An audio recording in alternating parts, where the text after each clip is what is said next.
Avis vascular centre మన దేశంలోనే the best varicose vein hospital.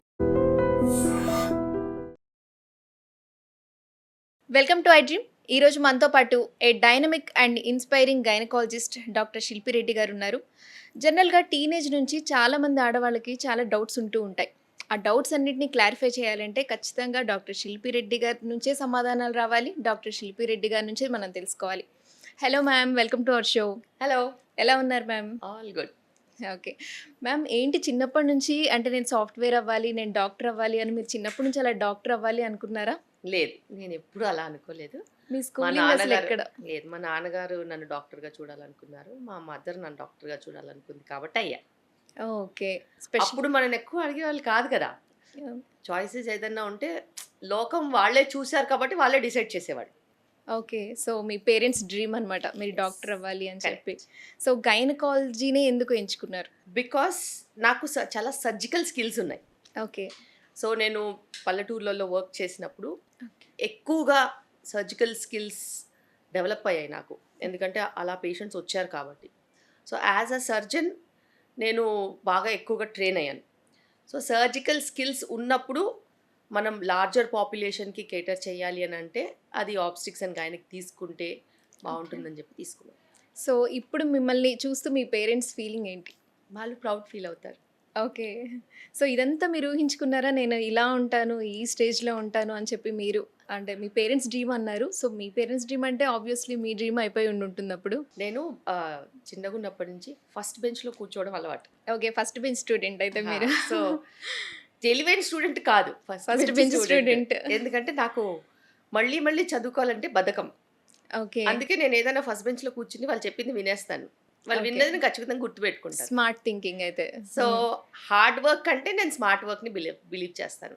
Okay. Hard work ఎలాగో చేయాల్సి వచ్చినప్పుడు చెయ్యాలి, తప్పదు. అయితే అలా ఫస్ట్ బెంచ్ స్టూడెంట్ని, కానీ ఎప్పుడు నేను యావరేజ్ స్టూడెంట్ని, అలా 90% బ్యాచ్ కాదు నేను. ఓకే.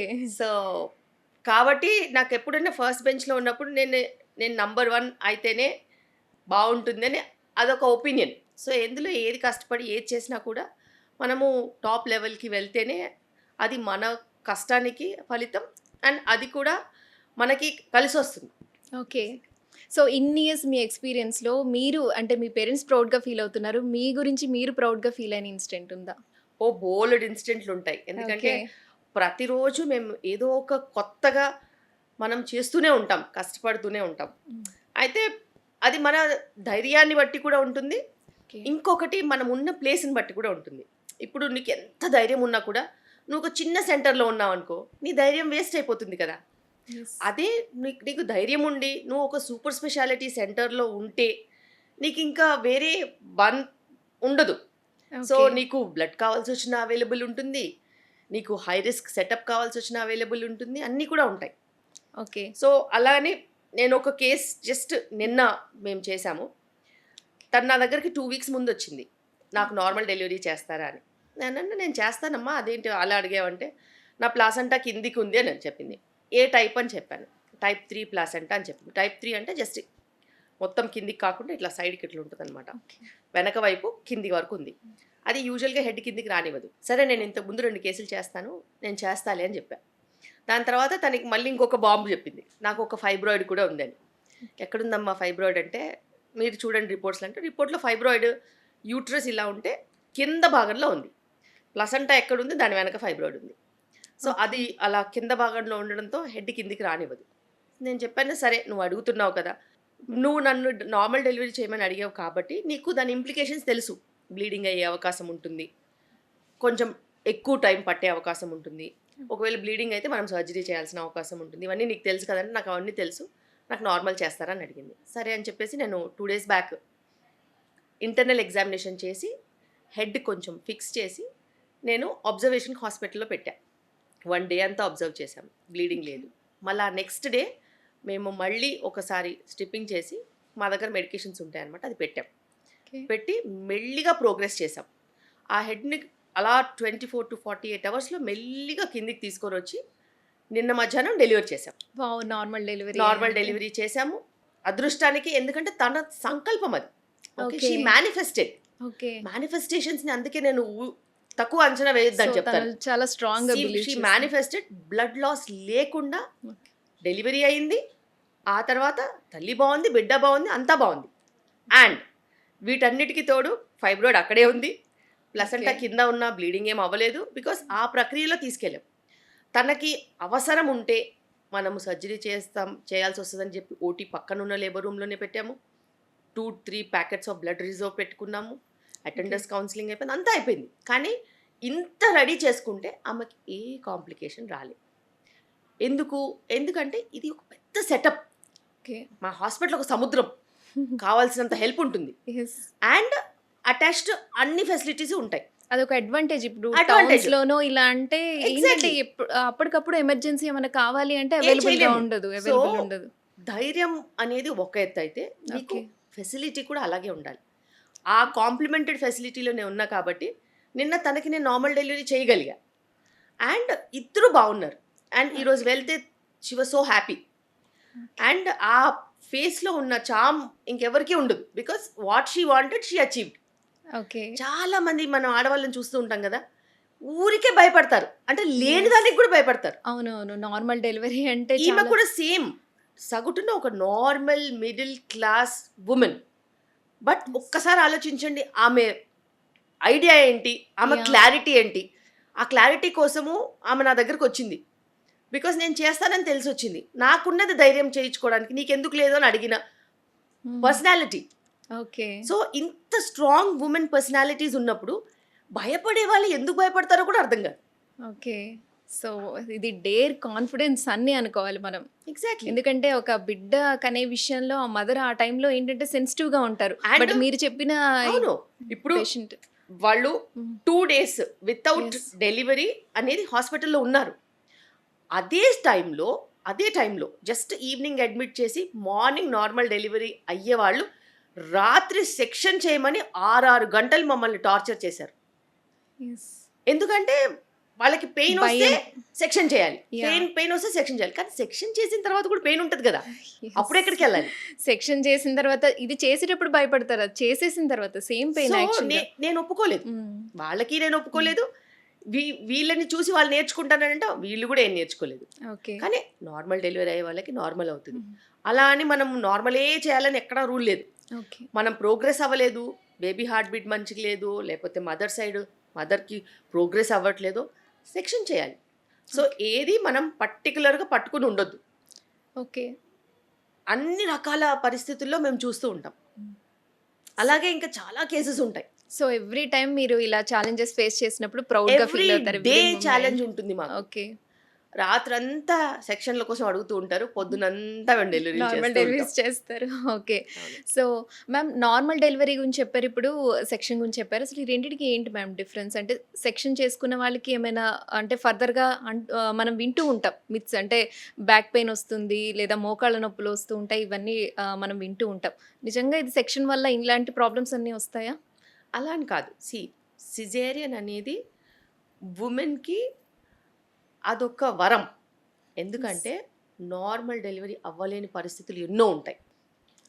అలాంటి పరిస్థితుల్లో ప్రాణం కాపాడే ప్రొసీజర్ సిజేరియన్. ఎస్. అండ్ సిజేరియన్కి నిజంగానే చాలా పెద్ద వాల్యూ ఉంది. బికాస్ అది తల్లికి ఏమి కాకుండా బిడ్డకి ఏం కాకుండా ప్రమాదంలో నుంచి బయటికి తీసుకొచ్చే ప్రొసీజర్. ఎస్. ఆ ప్రొసీజర్ని మనము ఊరికే వాడేస్తున్నాం. ఓకే. అండ్ పోనీ ఆ ప్రొసీజర్ వల్ల నిజంగానే నొప్పి లేకుండా ఉంటుందా? అలా ఉంటే నేనైనా ఒప్పుకుంటాను. సేమ్ టైంలో అప్పటికి నిన్న నేను ఒక రీల్ వేశాను. ఆ రీల్లో Okay. కూడా ఫస్ట్ టైము జస్ట్ భయం, సర్జరీ అంటే నార్మల్ డెలివరీ అంటే భయం వల్ల ఆమె సెజేరియన్కి వెళ్ళింది. పోనీ ఇంకేదైనా రీజన్ ఉందేమో. 7-8 years బ్యాక్ ఓకే. ఆ సిజేరియన్ తను చేయించుకున్నప్పుడు స్పైనల్ ఇంజెక్షన్ ఉంటుంది కదా, దానికే తన భయం పట్టుకుంది. ఓకే. దాని తర్వాత సిజేరియన్ అయిన తర్వాత పెయిన్కి భయం పట్టుకుంది. సో ఈ స్పైనల్ అనెస్థీషియాకి పట్టుకున్న భయం, పోస్ట్ డెలివరీ సిజేరియన్ తర్వాత పట్టుకున్న పెయిన్కి వచ్చిన భయానికి ఇన్ని సంవత్సరాలు ఆమె ప్రెగ్నెన్సీయే కాదనుకుంది. ఆ ట్రామాలో నుంచి బయటికి రాలేదు. ఓకే. ఓకే. దాని తర్వాత సో, అంటే అది ఎలా తనకి భయం ఎలా పట్టుకుంది? అంటే పెయిన్ వేరే వల్ల. వాళ్ళని చూడడం పెయిన్ వల్ల. ఆల్రెడీ వన్స్ అంటే ఆ సిజేరియన్‌కి ఫస్ట్ ఫస్ట్ డెలివరీ తర్వాత సెకండ్ బేబీని నార్మల్ కనడానికి. కాదు. నార్మల్ డెలివరీ అయితే పెయిన్ ఉంటదని సెక్షన్ చేయించుకుంది. ఓకే. ఓకే. సెక్షన్ చేసినప్పుడు స్పైనల్ అనెస్థీషియా ఇస్తారు కదా! యెస్. యెస్. అది ఆమె యాంటిసిపేట్ చేయలేదు. ఓకే. సో, ఆ స్పైనల్ అనెస్థీసియాకే భయపడిన ఆమె. హ్మ్. స్పైనల్‌తో పాటు మళ్ళీ స్పైనల్ Delivery గుచ్చినప్పుడే పెయిన్ ఎక్కువ అనిపించిందంట ఆమెకి. ఓకే. దాని తర్వాత స్పైనల్‌కే పెయిన్ అనిపిస్తే సెక్షన్‌కి ఎంత పెయిన్ ఉంటది? యాహ్! సో, అదంతా ఆమె భరించి ఇది మొత్తం ఒక ట్రామా జర్నీ కింద ఆమె మొత్తం ఇట్లా నిండుకుపోయింది. ఆమెకు నెక్స్ట్ ప్రెగ్నెన్సీ ప్లాన్ చేయడానికి చాలా టైం పట్టింది అందుకని. ఓకే. ఓకే. సెకండ్ కిడ్ కనడానికి అన్ని ఇయర్స్ 8 ఇయర్స్ గ్యాప్ తీసుకున్నారు. అంతే అయితే. 6-8 ఇయర్స్ గ్యాప్ తీసుకుంది. ఓకే. ఎందుకు అనంటే భయం. ఓకే. ఆమె నార్మల్ వద్దనుకుని సెక్షన్‌కెళ్ళింది. సెక్షన్ తెలియకుండా అయిపోద్దనుకుని ఓకే. సెక్షన్‌లో కూడా ఆమె అలాగే ట్రామాతో ఉండింది. సో, నా దగ్గర మళ్ళీ చెకప్స్ అంతా చేసుకుని నేను అడిగా, మరి నీకు సెక్షన్ అంటే భయపడ్డావు కదా! ఈసారి నార్మల్ చేసుకుంటావా అని.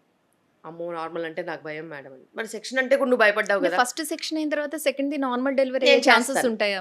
నేను చేస్తాను. ఓకే. సో, నేను అడిగాను అందుకనే. నువ్వు నార్మల్ చేయించుకుంటా అంటే నేను చేస్తానంటే, వద్దు మేడం నాకు సెక్షనే చేయండి. నాకు చాలా భయం ఉంది. Last time okay. సెక్షన్‌కే నాకు చాలా ఇబ్బంది అయింది. చాలా పెయిన్ అయిందంటే, అసలు పెయిన్ లేకుండా సెక్షన్ ఉంటదని నీకు తెలుసా అని అడిగా. నాకు తెలీదని చెప్పింది. ఈసారి నువ్వు చూడు. నీకు ఇంత కూడా పెయిన్ లేకుండా, నార్మల్ డెలివరీ ఇంత పెయిన్ లేకుండా నార్మల్ కాదు సెక్షనే. సెక్షనే తను pain నార్మల్‌గా అసలు ఓకే. ఒప్పుకోవట్లేదు. ఆ భయానికే ఓకే. ఒప్పుకోవట్లేదు. ఓకే. ఓకే. నీకు ఇంత కూడా పెయిన్ అవ్వకుండా నేను సెక్షన్ చేస్తాననంటే, ఎలా అనింది. నేనన్నా నువ్వు చూడు అన్నా. ఓకే. అలాగే వాళ్ళు పెట్టుకున్న టైమింగ్‌కి మార్నింగ్ నేను, ఇద్దరు అనెస్థెటిస్టులు కలిసి నాతో పాటు ఇద్దరు అసిస్టెంట్లు. ఆమెకి ఆఖరికి ఇంజెక్షన్ పెయిన్ కూడా తెలియకుండా బ్లాక్ చేసి మంచిగా డెలివర్ చేసి బేబీనిచ్చాం.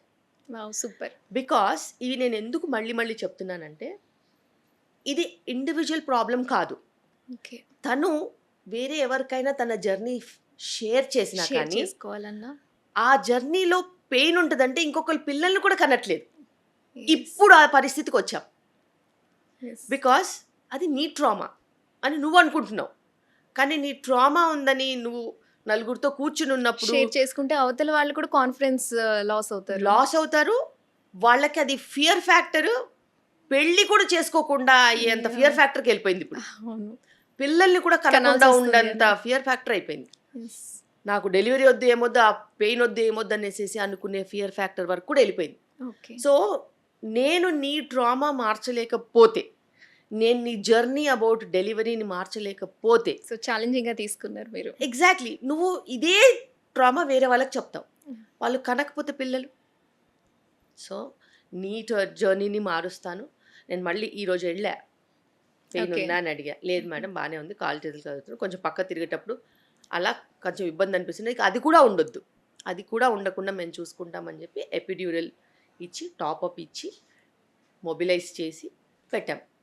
బికాస్ తనకి ఇప్పుడు నేను ఆ కంఫర్ట్ ఇవ్వకపోతే పాత ట్రామాకి ఇది కూడా యాడ్ అయితే she will not forgive her self and she will carry that for ever in her life. Okay. So at least తనకి లాస్ట్ టైం జరిగింది, ఓ అది నాకు తెలియదు కాబట్టి నాకు అలా జరిగింది, నాకు ఈ చాయిస్ ఉన్నదని తెలుసుంటే నేను అది కూడా సో మార్చుకునేదాన్ని సెకండ్ ప్రెగ్నెన్సీ తనకి హ్యాపీ ప్రెగ్నెన్సీ అయింది. ఎస్. సో మ్యామ్ టీనేజ్ వచ్చిన తర్వాత ఆడపిల్లలకి ఒక డౌట్ ఉంటుంది, వాళ్ళకి ఆ టైంలో వైట్ డిశ్చార్జ్ అవుతూ ఉంటుంది. సో అది వాళ్ళకి కొంతమందికి మదర్తో కొంతమంది ఎక్స్ప్లెయిన్ చేస్తారు, లేదా మదర్తో కూడా మాట్లాడలేని వాళ్ళు ఉంటారు కొంతమంది. సో ఆ టైంలో మదర్ వాళ్ళ బేబీకి చెప్పాలి, వాళ్ళ డాటర్కి చెప్పాలి అంటే ఆ పరిస్థితిని ఎలా చెప్పాలి అని మీ సజెషన్, మీరు ఏం చెప్తారు? ఎప్పుడైనా కూడా డిశ్చార్జెస్ అనేవి కామన్, దాన్ని అసలు మనం పట్టించుకోవాల్సిన అవసరం లేదు. Teenage discharges are just okay. Normal. So వాళ్ళు ఆ టైంలో అయితే- భయపడతారు కదా. భయపడాల్సిన అవసరం లేదు. ఓకే. కానీ any discharge that has got any bad smell, okay. That has got itching, వాళ్ళే వచ్చి చెప్తారు. అప్పుడు డాక్టర్ దగ్గర తీసుకురావడం అనేది ఇంపార్టెంట్. నార్మల్ డిశ్చార్జ్ అనేది నార్మల్ డిశ్చార్జెస్ కి అసలు ఏం No వరి issue. అవ్వదు. Okay. Normal estrogen progesterone cycles లో ఉన్న రెగ్యులారిటీ ప్రకారం డిఫరెంట్ కైండ్స్ ఆఫ్ డిశ్చార్జెస్ వస్తాయి. సో మెచ్యూర్డ్ అయ్యే ముందు సో తర్వాత సిచ్యువేషన్ ఏదైనా కూడా ఆ Okay. ఫ్యూ ఇయర్స్ మనం అనుకోవచ్చు, ఒక 11 to 20 ఇయర్స్ మధ్యలో ఇవన్నీ నార్మల్ కామన్. అండ్ ఏదైనా అబ్నార్మాలిటీ ఉన్నంత వరకు మనం Okay.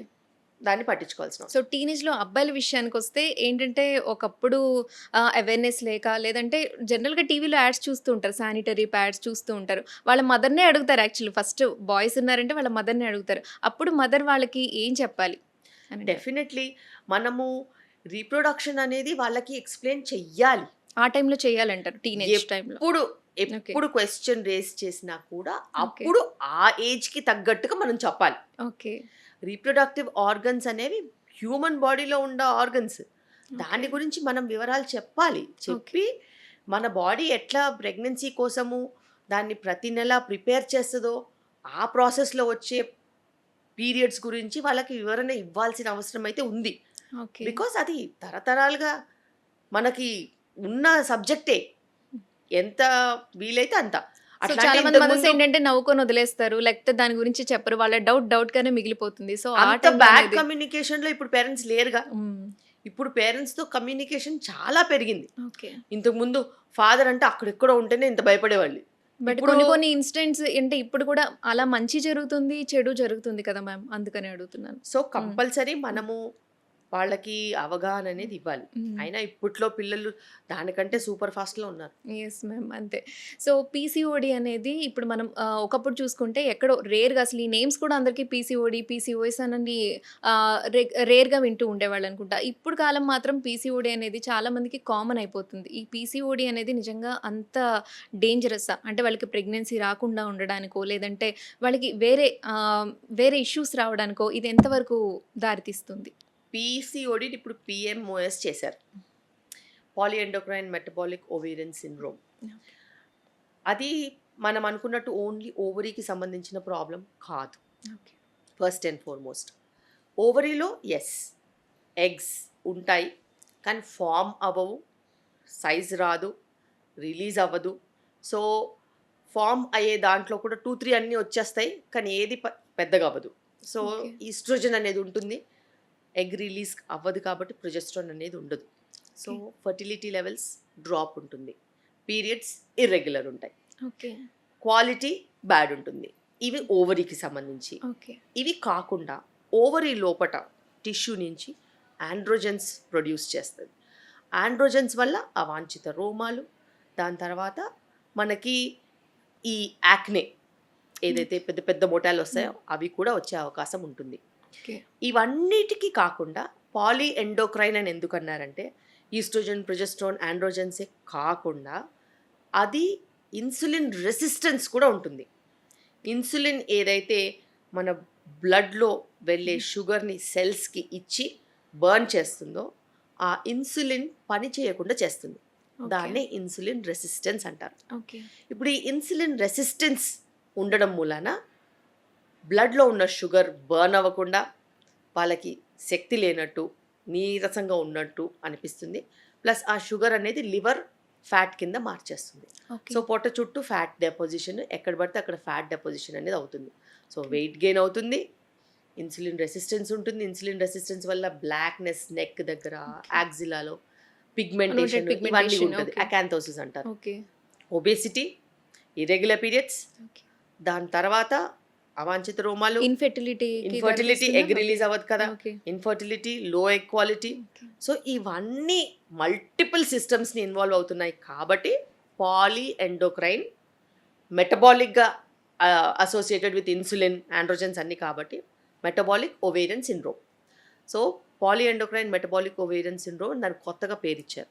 ఓకే. అయితే ఒక్కటి గమనించుకోవాల్సింది ఏంటంటే అది మనము జస్ట్ చిన్న పిఎంఓఎస్ఏ కదా అని తీసేయడానికి లేదు.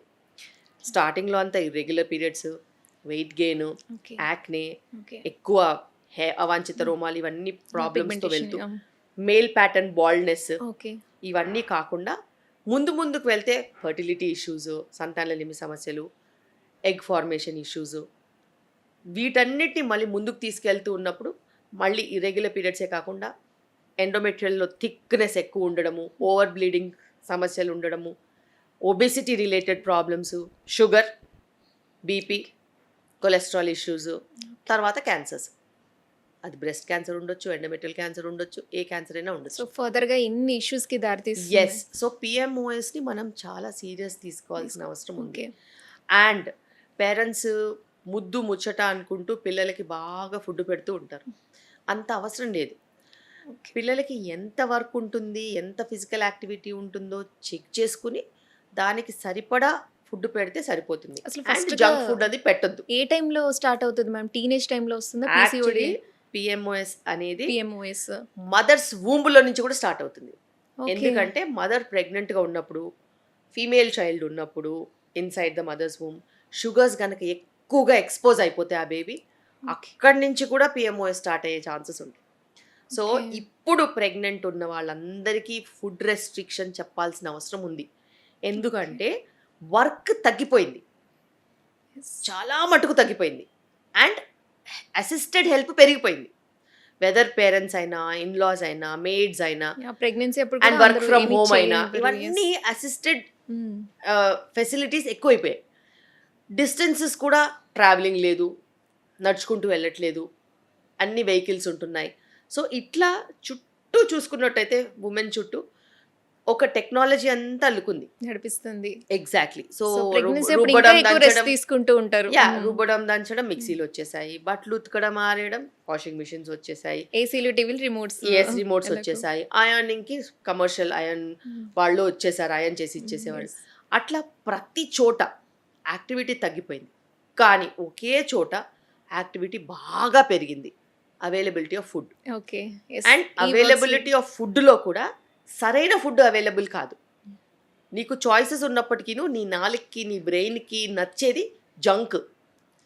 ఎందుకంటే దాంట్లో అలా యాడ్ చేస్తారు. ఆ అడిటివ్స్, ఆ కెమికల్స్ నిన్ను పిలుస్తాయి. అట్రాక్ట్ చేస్తుంది. ఎగ్జాక్ట్లీ. అది ఇప్పుడు సిటీలోనే కాదు, ఊళ్ళల్లో కూడా సేమ్ పరిస్థితి. అండ్ ఆ పరిస్థితి ఇంకా దారుణంగా అవుతుంది. ఇప్పుడు మన సిటీలో కూడా చూసుకుంటే రోడ్స్ మీద అందరూ టీనేజర్సే ఉంటారు. ఈ స్ట్రీట్ ఫుడ్, టీనేజర్స్ ఉంటారు, చిన్న యంగ్ పిల్లలు అడాలసెంట్స్ ఉంటారు, ఉంటారు, పిల్లలు ఉంటారు. అందరూ వాళ్ళకి అట్రాక్ట్ అయిపోతున్నారు. పేరెంట్స్ కి అలవాటు ఉంటుంది, పిల్లలకు కూడా అలవాటు చేస్తారు. సో, ఎప్పుడూ ఒకసారి తినడం వేరు, తినడం వేరు, డైలీ రెగ్యులర్ గా తినడం వేరు. అండ్ ఇప్పుడు నువ్వు ఏదైనా కుక్ చేసావు, కుక్ చేసినప్పుడు నువ్వు ఎనర్జీ స్పెండ్ చేస్తావు, దాన్ని అందరికీ డిస్ట్రిబ్యూట్ చేస్తావు, నువ్వు తింటావు, అప్పుడు అదొక లెక్క. ఇప్పుడు ఆర్డర్ చేసుకుని తిన్నప్పుడు నీకు కుకింగ్లో కూడా టైం లేదుగా. అక్కడ కూడా పని తగ్గిపోతుంది. ఎస్. సో, ఇట్లా చూసుకున్నట్టు అయితే తినొద్దు తినొద్దు తినొద్దు అంటే మేము ఎందుకు చెప్తాం తినొద్దని? ఎందుకంటే పరిస్థితులు అలా ఉన్నాయి. అండ్ ఇప్పుడు నెక్స్ట్ జనరేషన్ మొత్తం ఎపిజెనెటిక్స్ అంటారు. నీవు ప్రెగ్నెన్సీ రాకముందు, ప్రెగ్నెన్సీ వచ్చిన తర్వాత నీ నెక్స్ట్ జనరేషన్ ఫ్యూచర్ డిసైడ్ అయిపోతుంటే అప్పుడు నువ్వు జాగ్రత్తగా ఉండాలి కదా. సో జెన్జీ నుంచి జెన్ ఆల్ఫా వాళ్ళంతా కూడా ఈ ప్రాబ్లమ్స్ అన్ని ఫేస్ చేయాల్సి వస్తుంది. ఇప్పుడు స్పర్మ్ క్వాలిటీ, ఎగ్ క్వాలిటీ రెండు బెటర్గా ఉంటేనే ఎంబ్రియో క్వాలిటీ మంచిగా ఉంటుంది. ఎంబ్రియో క్వాలిటీ మంచిగా ఉంటేనే దాని ఎన్వైరన్మెంట్లో పెరిగినప్పుడు ఆ ప్రెగ్నెన్సీ జర్నీలో ఎక్స్పోజ్ అయిందంతా బేబీ ఫ్యూచర్ ఉంటుంది. సో, దానికి మనం ప్రిపేర్ అవ్వాల్సింది మంచి ఆరోగ్యంగా ఉన్న ఆడవాళ్ళు, మంచి ఆరోగ్యంగా ఉన్న మగవాళ్ళు, మంచి క్వాలిటీ స్పర్మ్, మంచి క్వాలిటీ ఎగ్స్. అదేవిధంగా ప్రెగ్నెన్సీలో కూడా ఒళ్ళు దగ్గర పెట్టుకుని జాగ్రత్తగా మెడిసిన్సే కాదు, లైఫ్ స్టైల్ కూడా చాలా ఇంపార్టెంట్. ఫిజికల్ యాక్టివిటీ ఉండాలి, పనులు చేసుకోవాలి, వండుకోవాలి, టైంకి తినాలి, ప్రోటీన్ మంచిగా తీసుకోవాలి, పిండి పదార్థాలు తక్కువ తీసుకోవాలి, టైంకి పడుకోవాలి, అనవసరంగా ఆలోచించొద్దు. అండ్ ప్రెగ్నెన్సీ టైంలో నేను గైనకాలజిస్ట్ అయిపోతాను అని చదువుకోవడం మొదలు పెట్టొద్దు. సో, నువ్వు ప్రెగ్నెంట్ ఉమెన్కి ప్రెగ్నెన్సీ గురించి ఏది బెస్ట్ ఫుడ్, దాని తర్వాత ఎలా నేను టైం సెట్ చేసుకోవాలి, ఉద్యోగం కాకుండా బేబీతో మాట్లాడడానికి కొంచెం టైం, ఏదైనా బుక్ రాసుకోవడమో, లేకపోతే ఏదైనా బేబీ కోసం ఏదైనా అల్లడమో, కుట్లో, ఇలాంటి వాటి మీద నువ్వు టైం స్పెండ్ చేయాలి తప్పితే నేను ఈరోజు ఏం ఫైండింగ్స్ ఉంటాయి, రేపు ఏం ఫైండింగ్స్ ఉంటాయి, ఎల్లుండి ఏముంటాయి, ఇవన్నీ కరెక్ట్ కాదు. స్ట్రెస్ తీసుకో. ఎంత స్ట్రెస్ తక్కువ ఉంటే అంత పాజిటివ్గా ఆలోచించే బేబీస్ వస్తారు. సో మ్యామ్, ప్రెగ్నెన్సీ గురించి మాట్లాడుకుంటున్నాం కాబట్టి ఇప్పుడు ఏంటంటే సోషల్ మీడియా ద్వారా కావచ్చు అండ్ సెలబ్రిటీస్ని అందరూ ఇన్స్పిరేషన్గా తీసుకుంటూ ఉన్నారు. సో మనం సెలబ్రిటీస్లో చూసుకుంటే 39 years 40 yearsలో కూడా మనం ప్రెగ్నెన్సీ చూస్తూ ఉన్నాం. ఇప్పుడు మన హీరోయిన్స్ కావచ్చు అలా. సో వాళ్ళని ఇన్స్పిరేషన్గా తీసుకొని బయట వాళ్ళు కూడా 34, 35 అంటే తర్వాత ప్రెగ్నెన్సీ ప్లాన్ చేసుకుంటున్నారు. సో దీని గురించి మీరేమంటారు? అంటే వాళ్ళని ఇన్స్పిరేషన్గా తీసుకోవడం ఎంతవరకు కరెక్ట్? ఇన్స్పిరేషన్గా తీసుకోవాలి అని అంటే నీకు అలాంటి వర్క్ ఉందా? They have body image responsibilities to look certain way and their profession demands that. Okay. So వాళ్ళు ఎగ్ ఫ్రీజింగే చేసుకుంటారు, ప్రెగ్నెన్సీ ప్లాన్ తర్వాత చేసుకుంటారు, అది వాళ్ళ ఇష్టం. Okay. Because it's very personal. Yeah! వాళ్ళకొక option egg freezing or exactly. So surrogacy వాళ్ళు వాళ్ళ ఆప్షన్స్. ప్లానింగ్తో వాళ్ళు ఉంటారు. Okay. Because a certain age వరకు వాళ్ళ టాలెంట్కి వాళ్ళకి వృత్తిపరంగా నడుస్తుంది Opportunities. కాబట్టి they have to. Every moment need not do that. Main main stream అనేది ఒకటి ఉంటుంది కదా. మెయిన్ స్ట్రీమ్ అనేవాళ్ళు ఎర్లీ 20s వరకు చదువుకోవాలి, మిడ్ 20s వరకు వర్క్ ఆపర్చునిటీస్ చూసుకోవాలి, మిడ్ 20sలో మ్యారేజ్ చేసుకుంటే అట్లీస్ట్ లేట్ 20sలో ఫస్ట్ చైల్డ్ కంప్లీట్ చేసుకుంటే మీ ఆరోగ్యరీత్యా అది మంచిది. అండ్ చైల్డ్ కేర్కి అన్నిటికంటే బెస్ట్ టైం. అకామిడేటివ్గా ఉంటుంది, బాడీ సపోర్ట్ చేస్తుంది, ఇవన్నీ కూడా ఉంటాయి. సో హెల్తీ ప్రెగ్నెన్సీ అంటే హెల్తీ ఎగ్ అంటే ఏ ఏజ్ నుంచి ఏజ్ వరకు అని మీ usually 20s are the best time. 20s 20s are the best time. Mid 20s to late 20s are the best time. Okay. 20 to 30 before. Yeah 25 to 30 మధ్యలో 25 the to best 30. Time. దాని తర్వాత pregnancy chances మెల్లిగా decline అవుతాయి. Okay. So fertility rate drop అవుతుంది, other problems అందుకుంటాయి. So మనం ladies గురించే మాట్లాడుకుంటూ ఇప్పుడు జెంట్స్ కూడా వాళ్ళు కూడా 35 కి 34 కి అలా చేసుకుంటున్నారు. సో వాళ్ళు కూడా వాళ్ళకి అంతే. కూడా సేమ్ అప్లై అవుతుంది, ఎందుకంటే Okay. స్పర్మ్ క్వాలిటీ కూడా డ్రాప్ అయ్యే ఛాన్సెస్ ఉంటాయి. Okay. And sperm quality issues ఇంకా ఎక్కువ మొండిగా ఉంటాయి, ఓకే. అంత ఈజీగా వంగవు. Sperm quality issues time taking to set right. And sperm quality issues బేస్డ్గానే ఫర్టిలిటీ ట్రీట్మెంట్స్ ఉంటాయి. నీ స్పర్మ్ క్వాలిటీ నార్మల్ ఉంటే, నీ ఎగ్స్ తక్కువ ఉన్నా కూడా నీకు ప్రెగ్నెన్సీ వచ్చే ఛాన్స్ ఉంటుంది.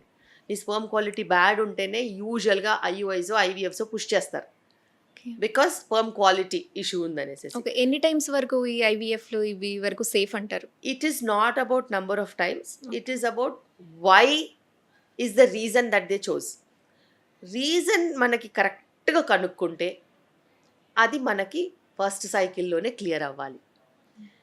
రీజన్ కనుక్కోకుండా ఇదే ఆప్షన్తో వెళ్ళిపోతే నాకు వచ్చేస్తుంది అని వెళ్తే అది రాదు. ఓకే. సో ఎప్పుడైనా ఫర్టిలిటీకి ఒక్కటే rule, good egg quality, good sperm quality. దాని మీద ఫోకస్ చేసి 3 months ప్రెగ్నెన్సీ రాకపోతేనే నెక్స్ట్ ఫర్టిలిటీ ట్రీట్మెంట్కి వెళ్ళే ముందు క్వాలిటీ, నేను క్వాంటిటీ చెప్పట్లేదు, క్వాలిటీ రెక్టిఫై అయిన తర్వాతనే ఏ ట్రీట్మెంట్ అయినా తీసుకోవాలి. క్వాలిటీ రెక్టిఫై కాకపోతే ఏ ట్రీట్మెంట్తో ఆ క్వాలిటీతో ప్రెగ్నెన్సీ వస్తుందో ఆ ట్రీట్మెంట్ తీసుకుంటేనే, ఆ ప్రోటోకాల్ వెళ్తేనే, ఆ పద్ధతిలో వెళ్తేనే మనకు ప్రెగ్నెన్సీ వస్తుంది. సో మ్యామ్, ఇంత ఇరెగ్యులర్ పీరియడ్స్కి లేదా ఇంత ఇన్ఫెర్టిలిటీ పెరగడానికి రీజన్స్ ఏంటంటారు? Only life style, only food అంటారా, లేకపోతే ఇంకేమైనా రీజన్స్ ఉన్నాయంటారు? డెఫినెట్గా life style is one of the major reasons. Main reason. Okay. Major reasons. ఎందుకంటే మనం తినే ఆహారం మారిపోయింది, తినే టైమింగ్స్ మారిపోయాయి, పడుకునే టైమింగ్స్ మారిపోయాయి, ఓకే. ఎంటర్టైన్మెంట్ ఎక్కువైపోయింది. ఇవి కాకుండా ఉన్నాయి లేని అన్నీ తెలుసుకొని స్ట్రెస్ పెంచేసుకున్నారు. ఓకే. ఇవి కాకుండా వర్క్ టైమింగ్స్ కూడా మారిపోయాయి. And over abundance. ఎంతో కష్టపడితే 2 meals దొరికేవి, అంతే కదా. ఎంతో కష్టపడితే పొద్దున్న నుంచి రాత్రి వరకు, సూర్యోదయం నుంచి సూర్యాస్తమయం వరకు కష్టపడితే నీకు కట్టుకెళ్ళిన మధ్యాహ్నం భోజనం ఒకటి, లేకపోతే పొద్దున్న తినేళ్తే మళ్ళీ నైట్ వచ్చి తినేవాడు. 2 meals దొరికేది. ఇప్పుడు ఆ పరిస్థితి ఉందా? ఇప్పుడు ఎంత బ్యాడ్ పరిస్థితి అయినా సిటీస్లో ఒక మోస్తారు వర్క్ చేసుకునే వాళ్ళకి డెఫినెట్లీ అబండెన్స్ ఆఫ్ ఫుడ్ ఉంది. ఎస్. అండ్ అంత ఫిజికల్ వర్క్ లేదు. ఓకే. అండ్ పోనీ ఎంత కష్టపడి సంపాదిస్తున్నారు, టైంకి పడుకుంటున్నారా? లేదు. ఆఫీస్ నుంచి ఇంటికి టైంకి వచ్చినా కూడా ఏ అమెజానో నెట్ఫ్లిక్సో చూసి 12 గంటలకు Midnight 12 పడుకుంటున్నారు. అవుతుంది. Yes. So they are causing self trauma. Okay. పుట్టగొడుగుల్లాగా హాస్పిటల్ ఎందుకు వచ్చాయి? అవసరం ఏమొచ్చింది? ఎందుకంటే మీకు ఫస్ట్ అలవాట్లు బ్యాడ్గా అయిపోయాయి, రోగాలు ఎట్లాగో వస్తాయి, 100% వస్తాయి. నువ్వు మారమంటే నేను శత్రువులా కనిపిస్తాను. ఏదో నా దగ్గర ప్రెగ్నెంట్ ఉమెన్ వస్తారు కాబట్టి, బేబీ కోసం కాబట్టి అంతో ఇంతో మార్పు ఉంది. అప్పటికప్పుడు లేకపోతే దుబాయ్ అంటారు, చెప్పావులే పెద్ద అనుకుంటారు. సో అంత బ్యాడ్గా ఆలోచించే పాపులేషన్ ఇప్పుడు ఉన్నప్పుడు మరి పాపులేషన్కి తగ్గట్టు మెడికల్ సర్వీసెస్ ఇవ్వాలిగా. రోగాలు ఇన్ని టైమ్స్ ఇంత ప్రొజెక్షన్ వచ్చినప్పుడు ఆ ప్రొజెక్షన్కి తగ్గట్టు హెల్త్ కేర్ రెడీ చేసుకోవాలి కదా. లేకపోతే పాండమిక్ వస్తే తట్టుకుంటామా? సో ఇప్పుడు నాన్ కమ్యూనికబుల్ పాండమిక్ నడుస్తుంది. ఒబెసిటీ రిలేటెడ్ ప్రాబ్లమ్స్, క్యాన్సర్స్ ఒకటి అన్నిటికంటే ఒబేసిటీ వల్ల పెద్దది. క్యాన్సర్ వచ్చే ఛాన్సెస్ రీజన్ ఎక్కువ. ఎవ్రీ సిస్టమ్ ఒబెసిటీ వల్ల only diabetes, hypertension, cholesterol, lipid profile అబ్నార్మాలిటీసే కాదు, ఈవెన్చువల్గా వచ్చేవి రకరకాల cancers. Okay. So HPV vaccine అనేది కూడా మనం వింటూ ఉన్నాము. ఒకసారి దాని గురించి మీ మాటల్లో మ్యామ్ ఎక్స్ప్లెయిన్ చేయండి. డెఫినెట్లీ ఒకప్పుడు హెచ్పివి వ్యాక్సిన్ 16 స్ట్రెయిన్ 18 స్ట్రెయిన్కి దొరికేది. Okay. So HPV 16 and HPV 18, 6, 8 కూడా ఉండేవి. సర్వరిక్స్, గార్డసిల్ 2 బ్రాండ్స్ ఉన్నాయి. 6, 8, 16, 18 ఒకటి. గార్డసిల్లో కూడా ఇవి ఉన్నాయి, కానీ గార్డసిల్లో ఇప్పుడు గార్డసిల్ 9 అని వచ్చింది. సో 9 స్ట్రెయిన్స్ కవర్ చేస్తుంది అనమాట. సో మెయిన్ స్ట్రెయిన్స్ కాకుండా 6, 8, 16, 18 అవన్నీ కాకుండా ఇంకా 43, 45, 32 ఇలా బోల్డ్ స్ట్రెయిన్స్ ఉంటాయి. అవన్నీ కూడా ఇది కవర్ చేస్తుంది. 9 స్ట్రెయిన్స్ వ్యాక్సిన్. అండ్ ఇవన్నీ హెచ్పివి వైరస్ని బేస్డ్గా చేసుకున్న వ్యాక్సిన్స్. సో ఈ వ్యాక్సిన్ తీసుకున్నప్పుడు మనకి హెచ్పివి వైరస్ ఇన్ఫెక్షన్స్ అవ్వవు. మన బాడీ దానికి ఇమ్యూనిటీ డెవలప్ చేస్తుంది కాబట్టి. HPV virus is one of the major reasons for cervical cancer. Okay. HPV virus is sexually transmitted disease. And ఈ వైరస్ ఇన్ఫెక్షన్ వచ్చిన తర్వాత రేపే క్యాన్సర్ వస్తుందని కాదు. ఈ వైరస్ ఇన్ఫెక్షన్ వచ్చినప్పుడు 16 and 18 వైరస్ ఇన్ఫెక్షన్ వచ్చినప్పుడు మనకి ఆ సర్వైకల్ క్యాన్సర్ వచ్చే ఛాన్సెస్ కొంచెం పెరుగుతాయి.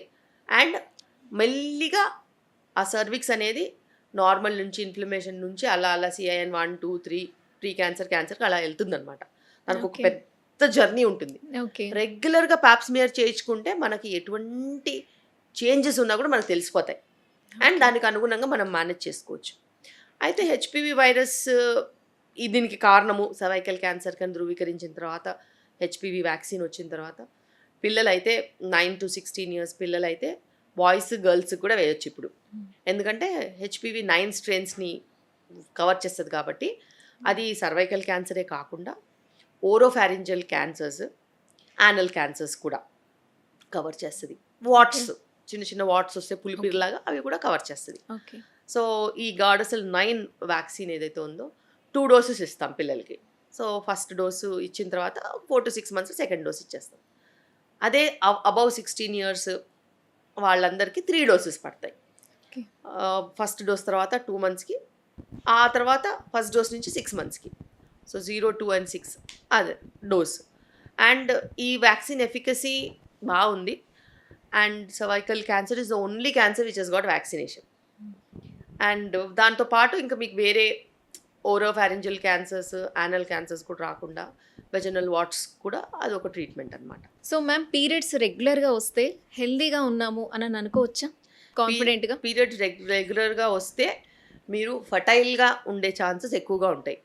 హెల్త్కి, ఫర్టిలిటీకి ప్రస్తుతానికి ప్రతిసారి సంబంధం ఉండదు. ఓకే.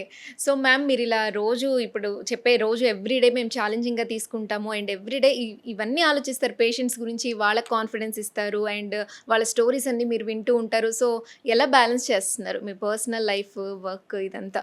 పర్సనల్ లైఫ్ నేను డాక్టర్గా 25 ఏళ్ళ నుంచి ఉన్నాను కాబట్టి ఆ డిసిప్లిన్ ఆటోమేటిక్గా ఉంది. సేమ్ టైంకి మార్నింగ్ లేస్తాము, ఇంట్లో వండిందే తింటాము, బయట కూడా తింటాను. నేను పెద్ద ఫుడీ. నేను అట్లీస్ట్ వన్స్ ఇన్ వీక్ 10 daysకి ఒకసారి బయట తింటాను. ఫుడ్ ఇంటి నుంచి తెచ్చుకుంటాను, ఇంటి నుంచి తెచ్చుకుందే తింటాను. అండ్ ప్లాస్టిక్స్ యూజ్ చేయము, వీలైనంత వరకు గ్లాసు, స్టీలు అలాంటివి యూజ్ చేస్తాము. వాటర్ కూడా గ్లాసు, స్టీల్లోనే యూజ్ చేస్తాము. దాని తర్వాత వర్క్ అంతా అయిపోయిన తర్వాత మళ్ళీ ఇంటికి వెళ్ళి పిల్లలతో టైం స్పెండ్ చేస్తాను. వీలైతే నేను నైట్ మీల్కి వాళ్ళకి ఏదైనా వెరైటీ కావాలంటే నేనే ఇంట్లో వండుతాను. మార్నింగ్ కూడా అప్పుడప్పుడు బాక్సెస్ ఏదైనా పెట్టాలంటే నేను చేస్తాను. మాకు మా ఫ్రెండ్స్ ఇది అడిగారు చేయండి అంటే చేస్తాను. 1 గంట ముందు లేస్తే అయిపోతుంది. ఓకే. అండ్ డిసిప్లిన్ ఆటోమేటిక్గా ఉంటుంది. అండ్ ఇక్కడ నాకు ఫిజికల్గా చాలా వర్క్ ఉంటుంది కాబట్టి ఎర్లీ మార్నింగే మేము వచ్చేసి robotic surgeries, laparoscopic surgeries, gynaec surgeries అన్ని మార్నింగ్స్లో చేస్తాం. ఓకే. సో మార్నింగ్ 7, 6 o'clock కూడా స్టార్ట్ చేస్తాం. అప్పుడప్పుడు 7, 7:30, 8 కూడా స్టార్ట్ చేస్తాం. 2 సర్జరీస్ ఉంటే 8కి స్టార్ట్ చేస్తాం. 8 to 9 ఒకటి, 9 to 10 ఒకటి, 10 o'clock ఓపీకి వచ్చేస్తాం. సర్జరీ టు సర్జరీ మధ్యలో ఏదైనా ఫైండింగ్స్ ఉంటే లేబర్ పేషెంట్స్ని చూసుకుంటాం. ఓకే. సో అలా ఇంకేమన్నా ఎక్కువ సర్జరీస్ ఉంటే ఒక గంట ముందు వస్తాం. సో మీ కిడ్స్ మిమ్మల్ని అడుగుతారా స్పెషల్గా ఇది ప్రిపేర్ చేయమని ఫుడ్ అడుగుతారు. వాళ్ళకి నేను చేసిన కొన్ని ఫుడ్స్ చాలా నచ్చుతాయి. వాళ్ళకి టీనేజ్ పిల్లలు ప్లస్ చిన్నవాళ్ళు కాబట్టి వాళ్ళకి రకరకాల కోరికలు ఉంటాయి అన్నమాట. ఓకే. అండ్ ఇంట్లో వండినవి రొటీన్ ఐటమ్స్ ఉంటాయి కదా, మనమంటే కొన్ని సంవత్సరాలుగా రొటీన్ ఐటమ్స్ తింటాం, ఆ ప్యాలెట్ మనకుంది. పిల్లలకి డిస్ట్రాక్షన్స్ ఎక్కువ ఉంటాయి. సో వాళ్ళకి అది కావాలి ఇది కావాలి అని అడుగుతూ ఉంటారు. సో మనకి ఉన్న ఇంట్లో ఆర్గానిక్ ఇంగ్రీడియంట్స్తో అవి చేసి పెడితే వాళ్ళకు కూడా క్వాలిటీ మనం కంట్రోల్ చేస్తాం కాబట్టి వాళ్ళకి కూడా మనం సమాధానపరిచినట్టు ఉంటుంది. సో ప్రెగ్నెన్సీగా ఉన్నప్పుడు మదర్ ఆలోచించే అంటే ఆ 9 months ఇన్ఫ్లుయెన్స్ ఉంటుందా, అంటే దానికి ప్రభావం చూపిస్తుందా లేదా 100% ఓవరాల్ గా ఉంటుంది. పెద్ద అయిన తర్వాత మనం అనుకుంటాము ఓన్లీ ప్రెగ్నెంట్ ఉమెన్ కరెక్ట్గా ఉంటే చాలని. నో, అది చాలా తప్పు. ప్రెగ్నెంట్ ఉమెన్ ఎలాగో 100% ప్రశాంతంగా ఉండాలి. కానీ ఆమె ప్రశాంతంగా ఉండాలంటే ఆమె చుట్టుపక్కల వాళ్ళు ప్రశాంతంగా ఉండాలి. So any family disturbances, any marital conflicts, any family disputes, any abuse, ఇవన్నీ కూడా బేబీ యొక్క మానసిక స్థితిని డిసైడ్ చేస్తుంది. So family, friends, you know, work place, spouse, siblings అందరూ గమనించుకుంటూ ఉండాలి. ఒక ప్రెగ్నెంట్ ఉమెన్కి ఇవన్నీ ఎన్వైరన్మెంటల్ ఎఫెక్ట్సే. సో మ్యామ్ మీరు స్పిరిచువాలిటీకి ఎంతవరకు ఇంపార్టెన్స్ ఇస్తారు? అంటే మీరు గాడ్ని బిలీవ్ చేస్తారా? మీరు ఎక్కడికైనా వెళ్తూ ఉంటారా టెంపుల్స్కి రెగ్యులర్గా? నాకు గాడ్ అంటే బిలీవ్ ఉంది. అండ్ నేను చాలా నమ్మేది వెంకటేశ్వర స్వామిని. Okay. And I always feel he's with me.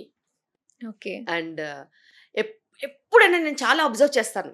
నాకు ఓపీలో చాలా బిజీగా ఉన్నాను, ఆ రోజు నేను లంచ్ చేయలేకపోయాను అంటే ఎవరన్నా 100% వచ్చి నాకు వెంకటేశ్వర స్వామి లడ్డు ఇస్తారు చేతిలో. ఓకే. మా బయట స్టాఫ్ వాళ్ళు కూడా, మేడం మీకు ఈరోజు ఫుడ్ తినడానికి బ్రేక్ దొరకలేదు, లడ్డు వస్తుందా లేదా చూద్దాం అనుకుంటారు.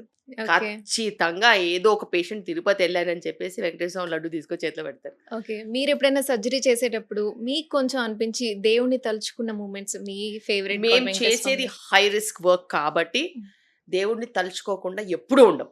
ఓకే. దేవుడు ఎప్పుడు మాతోనే ఉన్నాడు, మా చేతుల్లోనే ఉన్నాడు, మా కళ్ళల్లోనే ఉన్నాడని అనుకుంటాం. ఎందుకంటే మేము అంత హై రిస్క్ వర్క్ చేస్తాం కాబట్టి.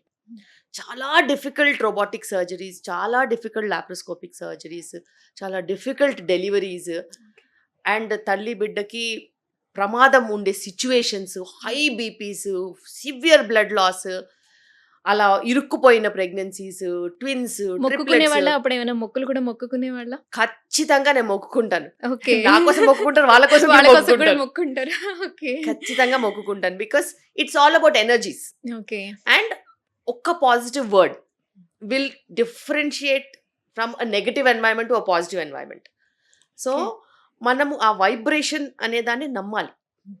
మంచి వైబ్రేషన్స్ ఉంటే మనకి డెఫినెట్గా ఆ మంచి వైబ్రేషన్స్ మనం ఎదుటి వాళ్ళకి ఇస్తాం. మన దగ్గర చెడు వైబ్రేషన్స్ ఉంటే ఏందో చెప్పిందే చెప్తా ఉంటాం తప్పితే వాళ్ళకి ఏం అర్థం కాదు. So vibrations matter and positive vibrations matter. వాళ్ళు ఎవరైనా నా దగ్గర ప్రాబ్లంతో వచ్చారనుకో, నీ ప్రాబ్లం ఉంది కదా నేను చూసుకుంటా, ఫస్ట్ ఆ వర్డ్ ఇంపార్టెంట్. ఎలా చూసుకునేది నాకు తెలుసు. ఇది ప్రాబ్లమా, అయ్యో ఏం చేద్దాము, ఎలా చేద్దామా, అలా చేద్దామా, ఇలా చేయొచ్చు అలా చేయొచ్చు అంటే వాళ్ళకి పిచ్చి పడుతుంది. ఆల్రెడీ వాళ్ళు ఆల్మోస్ట్ చాలా ట్రామాటిక్ కండిషన్లో వస్తారు. సో మన వల్ల అయితే మనం చెప్పాలి, ఇది నేను చేసి పెడతాను, ఇంక నువ్వు వదిలే, నువ్వు ఆలోచించకు, ఇంకా నీకు ఇక్కడ సొల్యూషన్ ఉంటుంది, నేను చేసేస్తాను, ఎలా చేస్తాను ఏంటిదో నేను చూసుకుంటాను, ప్రతి స్టెప్లో నేను నీకు టైంకి చెప్తాను, అంతే తప్పితే ఇంక నువ్వు ఆలోచించుకు అని మనం ధైర్యం ఇచ్చేలా ఉండాలి. ధైర్యం ఇస్తారు, చాలా కాన్ఫిడెన్స్. ఎందుకంటే నాకు స్టార్టింగ్ నుంచి అది అలవాటు.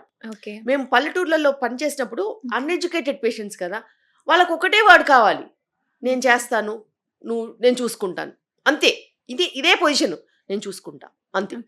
ఫస్ట్ మీరు విలేజెస్ లో వర్క్ చేశారా? నేను విలేజెస్ లో వర్క్ చేశాను. ఓకే. సో మీ ప్రాపర్ అంటే మీ స్కూలింగ్ ఇదంతా ఎక్కడ జరిగింది? నేను పుట్టి పెరిగింది హైదరాబాద్. ఓకే. పుట్టి పెరిగింది హైదరాబాదే. కార్పొరేట్ స్కూల్స్ లోనే చదివాను. శివశివాని స్కూల్లో చదివాను. ఫస్ట్ అంటే ప్రీ ప్రైమరీ టు 10th అక్కడ, దాని తర్వాత విల్లా మేరీ కాలేజ్లో చదివాను.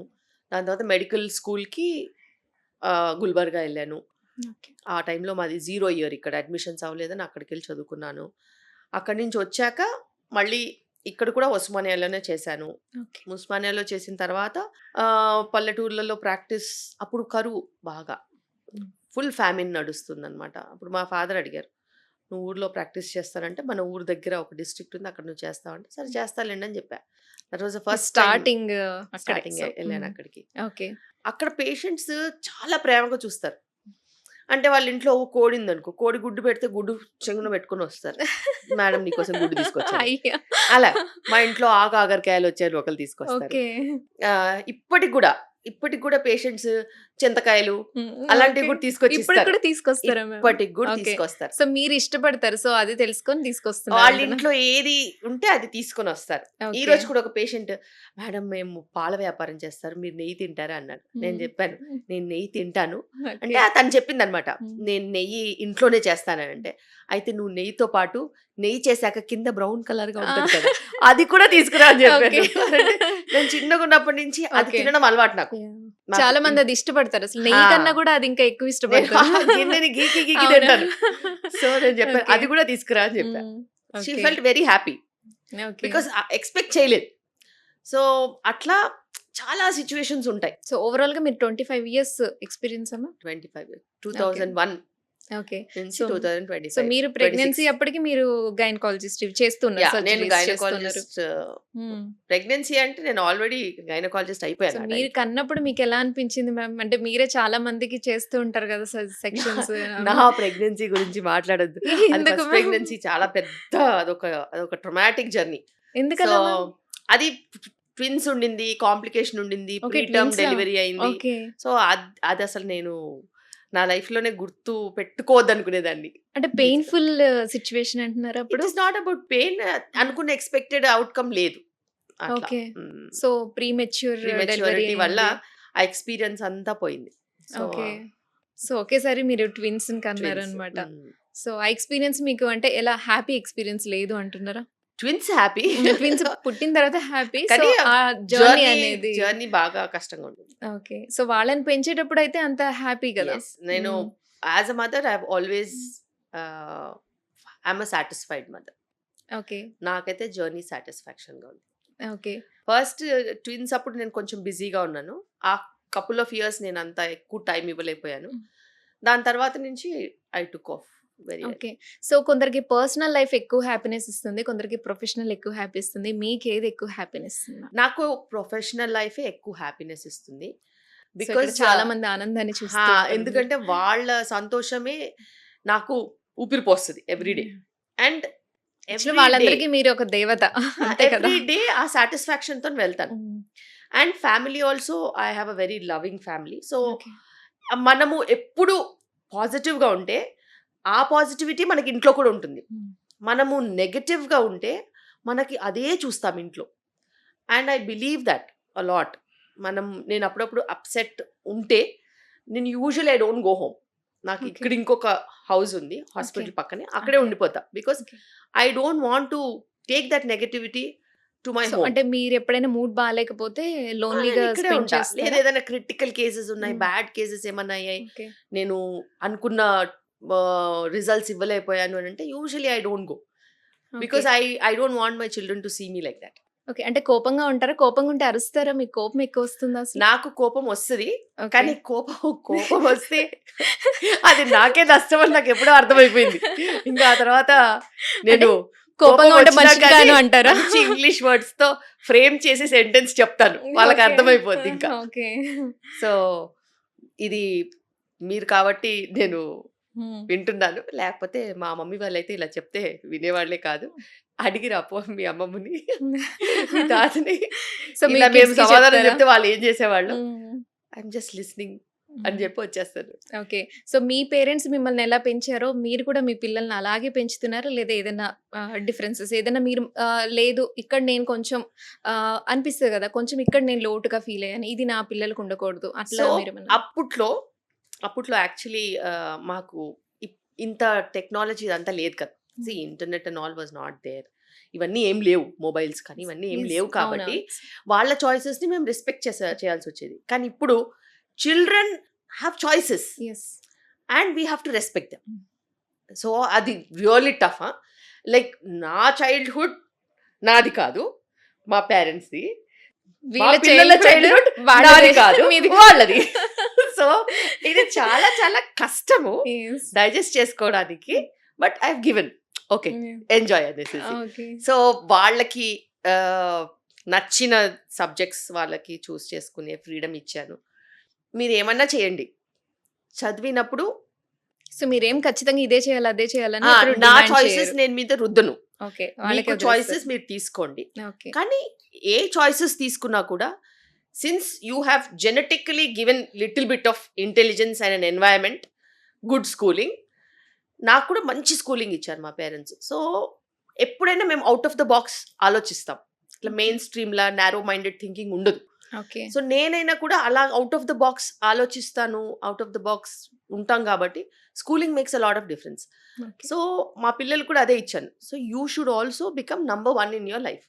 మీరు ఏ కెరియర్ అయినా చూస్ చేసుకోండి, అందులో నంబర్ 1 పొజిషన్కే వెళ్ళాలి. They should be no number 2.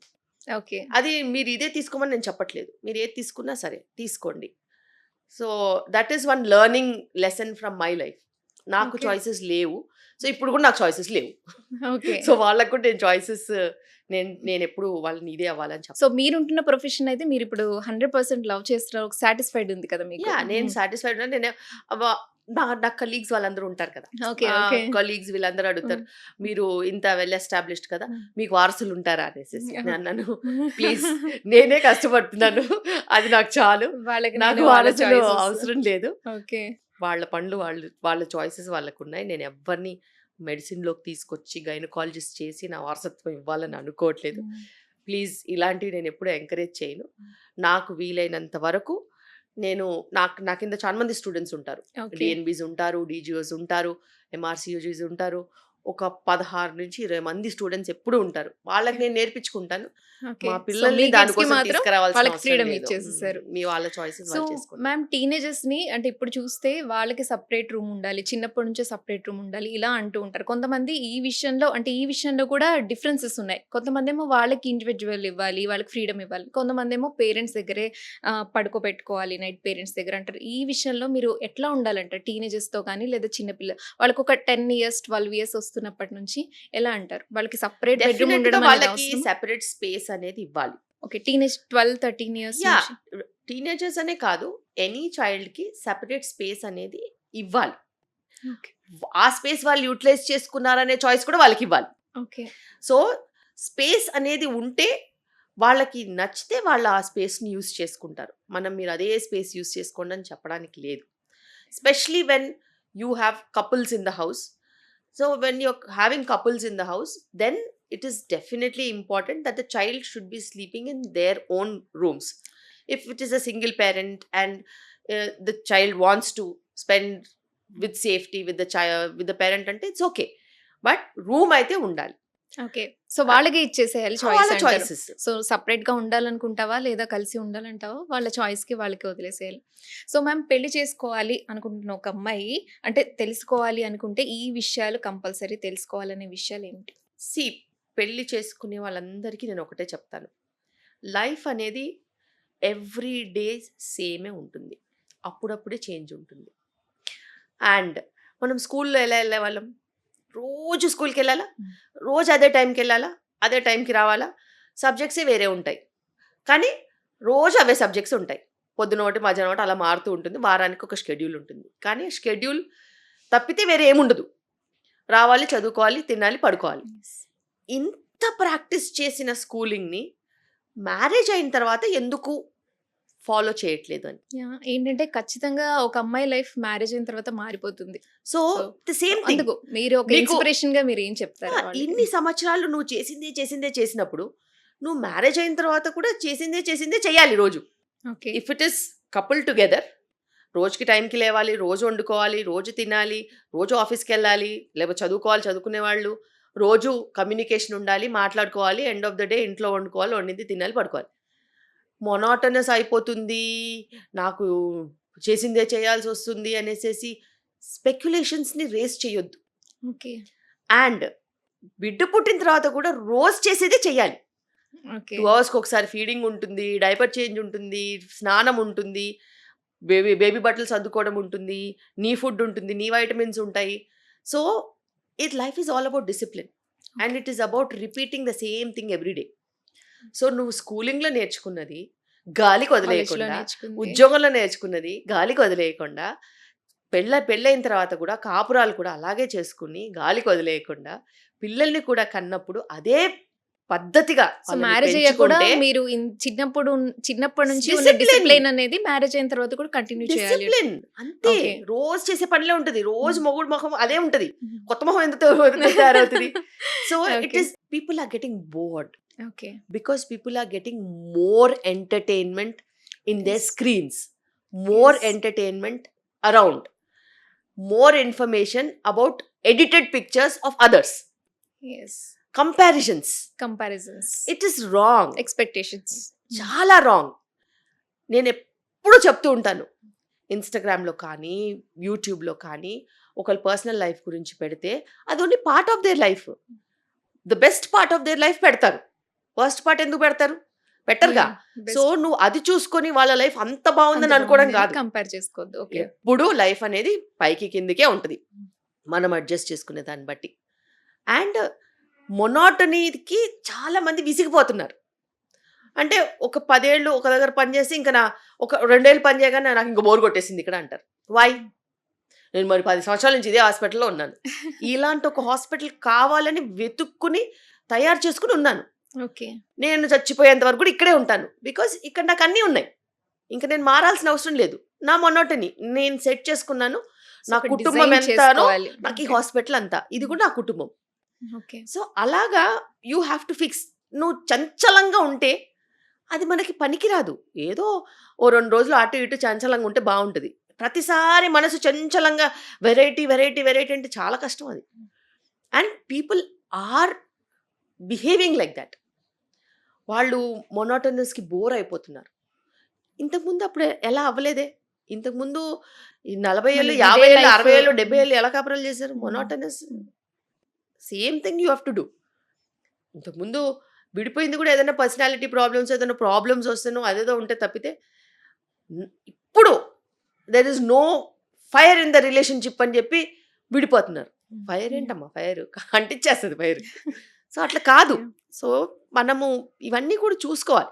So అమ్మాయిల ఇండివిడ్యువాలిటీ గురించి అండ్ డ్రెస్సింగ్ గురించి, చాయిసెస్ గురించి చాలా, అంటే మనం చాలా That's మంది very దగ్గర చాలా personal. వింటున్నాం. See, అది women, how they have to dress, what they have to wear, how they have to live అనేది that is women's choice, personal choice. Personal choice. అవతలోడి కళ్ళ కోసం మనం రెడీ కావద్దు. ఎందుకంటే అవతల 100 కళ్ళు ఉంటాయి. 100 మంది కోసం మనం రెడీ కావద్దు. మనం మన కోసమే రెడీ కావాలి. ఓకే. మన కోసమే రెడీ కావాలి, మన కోసమే బతకాలి. ఆ చాయిస్ నీదంటే నువ్వు ఎట్లయినా ఉండొచ్చు. ఫర్ ఎగ్జాంపుల్ ఇప్పుడు నేను వర్క్ వచ్చాను, నాకు చలేస్తుంది ఇక్కడ బికాస్ టెంపరేచర్స్ మారిపోయాయి కదా, నేను ఇది వేసుకుని వచ్చాను. అంత తప్పేంటి? ఇప్పుడు డాక్టర్ అన్న తర్వాత చీర కట్టుకుని వచ్చినాక నాకు చలేస్తుంది, నేను ఇది కోట్ వేసుకుంటే కాస్త చలి ఆపుతుంది. బయట అంత వర్షం పడుతున్నప్పుడు నేను ఇది వేసుకుని వచ్చాను. అలానే నేను స్క్రబ్ వదిలేసాను, స్క్రబ్ వేసుకున్నాను. సర్జరీకి వెళ్ళినప్పుడు స్క్రబ్లో ఉంటాను. హాస్పిటల్కి వచ్చాక మేము మళ్ళీ మార్చుకుంటాం. రోడ్డు మీద ఉన్నప్పుడు కూడా స్క్రబ్ ఉంటుంది, కానీ హాస్పిటల్ రాగానే నా బెడ్ మీద చూసి ఉండొచ్చు ఒక స్క్రబ్ ఉంటుంది. ఇక్కడికి వచ్చాక మేము వేసుకుంటాం. వేసుకుని మళ్ళీ దానిపైన ఇది వేసుకున్నాం. సో అలా. సో ఇప్పుడు ఏంటంటే- నా కంఫర్ట్ కోసం నేను చూస్ చేసుకుంది ఇది. ఓకే. సో మీరు ఇందాక చెప్పారు, నేను వీలైనంత వరకు ప్లాస్టిక్ అనేది అవాయిడ్ చేస్తాను అని చెప్పి. సో దానికి హార్మోనల్, అంటే హార్మోన్స్ మీద ప్రభావం చూపే ఛాన్సెస్ ఉంటుందా? డెఫినెట్లీ ఎక్కువ ప్లాస్టిక్ యూజ్ చేయడం వల్ల. are now one of the major reasons for so many problems. Microplastics అంటాం. అంటే ప్లాస్టిక్ అది డిసింటిగ్రేట్ అయిపోతూ సాయిల్లోకి, మట్టిలోకి, నీళ్ళలోకి వెళ్ళిపోయి ఆ నీళ్లు మనం తాగడంతో ఆ నీళ్ళలోంచి మళ్ళీ మన బాడీలోకి రావడము, ప్లాస్టిక్ కంటైనర్స్లో ఫుడ్ హీట్ చేస్తే అందులో నుంచి వెళ్ళి ఫుడ్లోకి వెళ్ళడము, ఫుడ్లో నుంచి బాడీలోకి వెళ్ళడము, ఇవన్నీ కూడా కెమికల్స్. వీటన్నిటిని ఫర్ ఎవర్ కెమికల్స్ అంటారు. వాటికి అవి ఎక్కడికి వెళ్ళవు, అక్కడక్కడనే తిరుగుతూ ఉంటాయి. నాలోకి వెళ్తాయి, నా బోన్స్లోకి వెళ్తాయి, టిష్యూస్లోకి వెళ్ళిపోతాయి. అలాగే వాటర్లోకి వెళ్తే వాటర్లోంచి ఫిష్లోకి వెళ్తాయి, ఫిష్లోంచి మళ్ళీ మనకే వస్తాయి. ఇవన్నీ ఫర్ ఎవర్ కెమికల్స్. అండ్ దీనివల్ల చాలా రకాల హెల్త్ ఇష్యూస్ వస్తున్నాయి. చాలా రకాల క్యాన్సర్స్ వస్తున్నాయి, ఫర్టిలిటీ ఇష్యూస్ వస్తున్నాయి, ఇర్రెగ్యులర్ సైకిల్స్ వస్తున్నాయి. అండ్ ప్లాస్టిక్స్ నౌ మనం placental tissue, fetal tissues test చేస్తే కూడా ప్లాస్టిక్స్ అక్కడికి కూడా వెళ్ళిపోయాయి. Okay. So micro plastics are everywhere right now. Okay.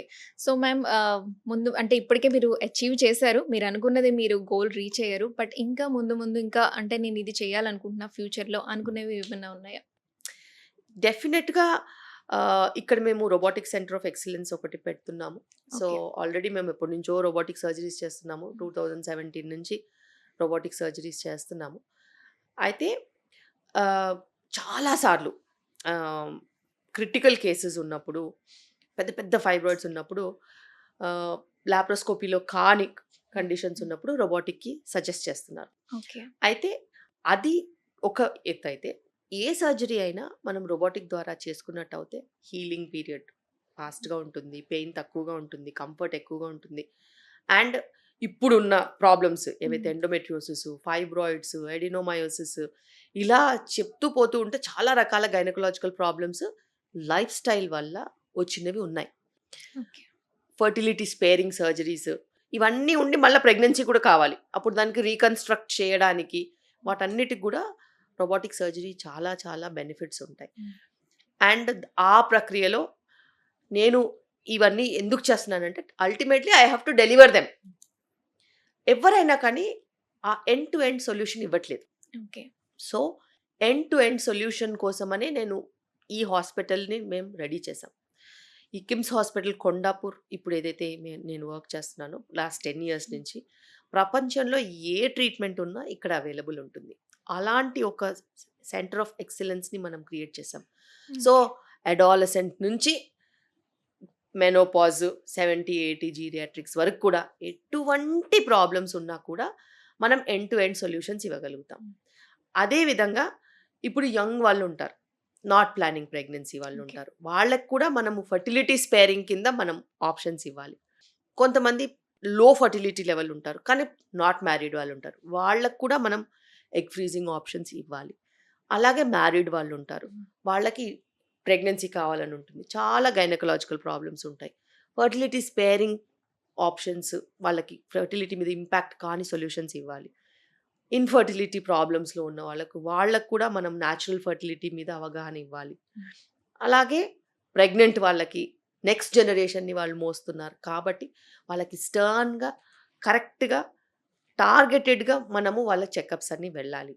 ఇప్పుడు స్థూలకాయ సమస్యలు ఎక్కువ ఉన్నాయి, పిఎంఓఎస్ ఎక్కువ ఉంది కాబట్టి ఎండోక్రైనాలజిస్ట్ అందరూ టీంలో ఉండి డైటీషియన్తో పాటు కంబైన్డ్ హోలిస్టిక్ కేర్ ఇస్తే మనం ఒక 10 కోణాల్లో మనం మేనేజ్ చేస్తే కనీసం వాళ్ళు ఒక 4-5 కోణాలు తీసుకున్నా కూడా ఒక హెల్త్ అనేది ఓవరాల్గా డెవలప్ అవుతుంది. ఓకే. అలా చేసుకుంటూ సో ఇదంతా అవైలబుల్‌గా ఉండాలి అన్నీ ఒకే అని దగ్గర చేసేలా చేస్తున్నాం. చేసేలా చేస్తున్నారు. ఓకే. అలాగే వాళ్ళతో పాటు 40-50 years వాళ్ళు వస్తారు, హ్మ్. వాళ్ళ అత్తలు లేకపోతే మదర్ ఇన్ లానో ఎవరో ఒకరు వస్తారు, వాళ్ళకు కూడా ఏదైనా గైనకలాజికల్ ప్రాబ్లమ్స్ ఉంటే సేమ్ ప్లేస్లో అన్నీ అయిపోవాలి. అలాగని మేము ఎవ్రీ ఆస్పెక్ట్ ఇక్కడే చూస్తున్నాం.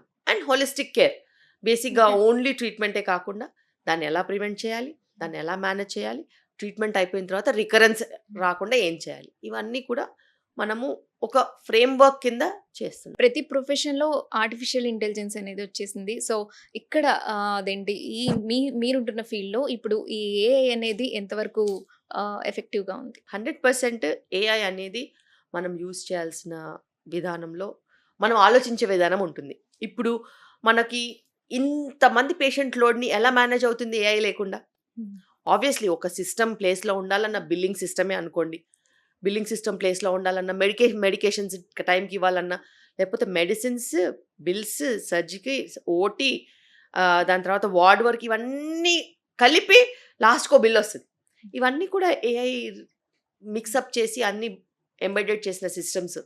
So okay. ఏఐ అనేది ఖచ్చితంగా ఇప్పుడు ఉన్న పరిస్థితిలో ప్రతి ఒక్క ఫ్రేమ్వర్క్లో ఉంది. ఉంది. ఓకే. అండ్ ఇప్పుడు మనం రోబోటిక్ సర్జరీ చేస్తున్నాము, నేను కన్సోల్ దగ్గర తిప్పేది అది రోబోటిక్ ఆర్మ్స్ అలా తిరుగుతాయి, నేను చేసే సర్జరీ అది రిఫ్లెక్ట్ చేస్తుంది. ఇదంతా కూడా ఆర్టిఫిషియల్ ఇంటెలిజెన్స్ యూజ్ చేస్తేనే అవుతుంది. మ్యామ్ చిన్న ర్యాపిడ్ క్వశ్చన్స్. అదే Sure. మీరు ప్రిఫర్ చేసేది అండ్ మీరు సజెస్ట్ చేసేది. Okay. So ma'am black coffee or green tea? 2 కాదు. రాగి జావా, butter milk. Okay. Yoga or gym? Yoga. Myth you hate the most? 2 గ్లాసులు పాలు తాగాలి. ఇది ఐ రియల్లీ హేట్ ఇట్. అందరికీ అది అప్లికబుల్ కాదు. ఇప్పుడేం పాలేం న్యూట్రిషన్ కాదు. ఒక హెల్త్ హ్యాబిట్ అందరూ ఫాలో అవ్వాలి అంటే ఏం చెప్తారు? మిల్లెట్స్ ప్రమోట్ చేస్తాను. ఎవ్రీ ఉమెన్ తప్పనిసరిగా మనం ఒక హెల్త్ టెస్ట్ చేసుకోవాలి అంటే ఏ హెల్త్ టెస్ట్ చేయించుకోవాలి? Annual health checkup compulsory. బేసిక్గా కూడా హిమోగ్లోబిన్, ఓకే. షుగర్, కొలెస్ట్రాల్స్, చాలా ఇంపార్టెంట్ పాప్స్మియర్, బ్రెస్ట్. ఒక ఫుడ్ అందరూ తగ్గించుకోవాలి అంటే ఏంటి? జంక్, ఒక ఫుడ్ డైలీ తినాలి అంటే? రాగి జావా. పీసీఓఎస్ క్యూర్ ఉందా? కంట్రోల్ హెచ్పివి వ్యాక్సిన్ వేసుకోవాలా వద్దా? వేసుకోవచ్చు. పీరియడ్ పెయిన్ ఎంతవరకు నార్మల్? ఖచ్చితంగా ఇవాల్యుయేట్ చేయాలి. ప్రెగ్నెన్సీ ప్లానింగ్ కి బెస్ట్ ఏజ్? 25. స్ట్రెస్ వల్ల ప్రెగ్నెన్సీ డిలే అవుతుందా? ఖచ్చితంగా, బికాస్ అది మన హార్మోన్స్ని దెబ్బతీస్తుంది. హెయిర్ ఫాల్ కి హార్మోన్స్ కారణమా? Food and lifestyle. Menopause తర్వాత ఏ టెస్ట్ చేసుకోవాలి? Annual health checkup mandatory. Okay. Menopause తర్వాత క్యాన్సర్ స్క్రీనింగ్స్ కూడా ఉంటాయి కాబట్టి ఖచ్చితంగా పాప్స్మియర్స్, మ్యామోగ్రఫీస్ రెగ్యులర్గా చేసుకోవాలి. అండ్ యాన్యువల్ హెల్త్ చెకప్స్లో ఏవైతే బ్లడ్ పారామీటర్స్ ఉంటారో అవి కంపల్సరీ చూసుకోవాలి. Menstrual cup safe or not? Yes, it is safe. Birth control pills లేదా కాంట్రసెప్టివ్ పిల్స్ అనేది ఎంతవరకు సజెస్ట్ చేస్తారు? On prescription, yes. Painful periods normal or not? No. Painful period has to be evaluated. Normal delivery or C section? ఏది mother చైల్డ్కి best అయితే అది. Best lifestyle? పాతకాలంలో పాతకాలం? Lifestyle. పాతకాలంలో పాటించిన lifestyle yes. Early to bed, early to rise, regular food, home cooked, festival food. Yes, కష్టపడి చేసుకోవాలి, తినాలి, celebrate festivals. Otherwise routine daily life. టైంకి పడుకోవాలి, నో గ్యాడ్జెట్స్, కూర్చొని కబుర్లు చెప్పుకోవాలి. మీకు ఎంటర్టైన్మెంట్ అంటే నేను ఇప్పుడు ఎంజాయ్ చేయాలి అంటే మీరు ఫస్ట్ చేసే పని ఏంటి?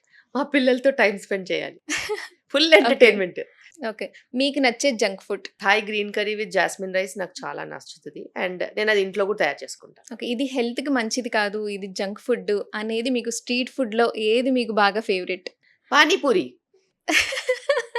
ఇప్పటిదాకా చాలా విషయాలు షేర్ చేసుకున్నారు మీరు. సో ఫైనల్గా అంటే మీ హెల్దీ స్కిన్ కోసం మీరు ఏం మెయింటైన్ చేస్తారు? అంటే మెయింటైన్ చేస్తారా పర్టికులర్గా? నేను ఆర్గానిక్ కోసం? ఫుడ్ తీసుకుంటాను అండ్ న్యాచురల్ ప్రోడక్ట్స్ యూస్ చేస్తాను. అండ్ ఎప్పుడు మంచిగా నవ్వుతూ ఉంటే your skin will also be good. మనం Okay. పెట్టుకుంటే అన్ని ముడతలు వచ్చేస్తాయి. యా, మీ స్కిన్ చాలా హెల్తీగా ఉంది, అందుకే అడుగుతున్నాను. ఇట్స్ చాలా genetic. Okay. My mom skin is very good. Okay. I got it gift. అంతే. ఓకే. జెనెటిక్స్ అంటారు, అంటే మీరు స్పెషల్గా మెయింటైన్ చేసేది ఏమీ లేదు? నేను పెద్దగా ఏం మెయింటైన్ చేయను, చాలా తక్కువ. Just routine maintenance. నార్మల్ స్నానం, moisturiser moisturiser, and sun sunscreen. Screen. ఎప్పుడన్నా పెడితే సీరం, లేకపోతే అది కూడా లేదు. ఓకే. కానీ మాయిశ్చరైజర్, సన్ స్క్రీన్ మ్యాండేటరీగా పెడతాను. సన్ స్క్రీన్ నాది ఎక్కువగా ట్యాన్ అయ్యే టెండెన్సీ ఉంటుంది నా స్కిన్కి. సో సన్ స్క్రీన్తో పాటు సన్ స్క్రీన్ పౌడర్ ఉంటుంది, అది కూడా పెడతాను. అంతే. సో మీ హస్బెండ్ చాలా లక్కీ అయితే.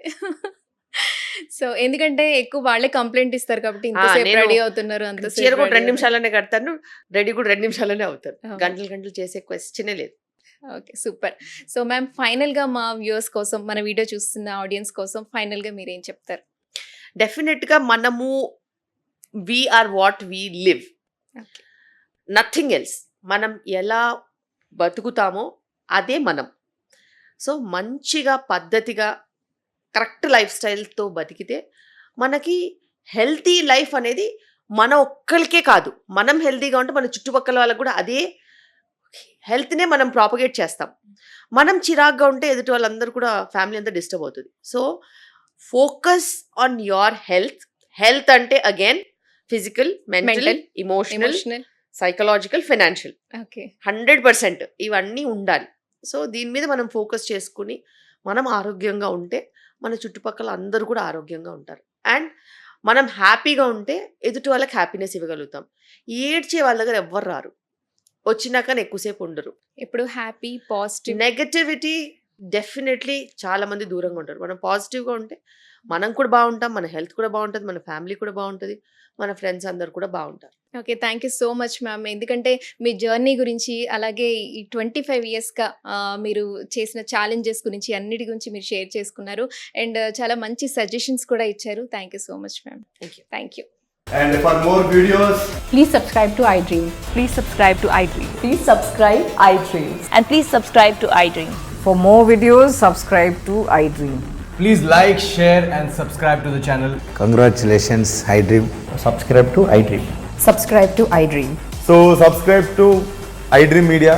iDream ki iDream team అందరికి huge congratulations. Please subscribe iDream Media. Please subscribe to iDream. Subscribe iDream. Please subscribe to iDream. iDream అంటే నా కళల ఛానల్ను సబ్స్క్రైబ్ చేసుకున్నారు, నోరు తిరుగుతలేదు, మీరైతే గంట గుర్తు కొట్టండి. For more such videos, please subscribe to iDream. Subscribe to iDream. Please subscribe to iDream. Please subscribe iDream Media. Please do subscribe to iDream. Please subscribe to iDream Media. For best entertainment and information, please subscribe iDream. And don't forget to subscribe to iDream.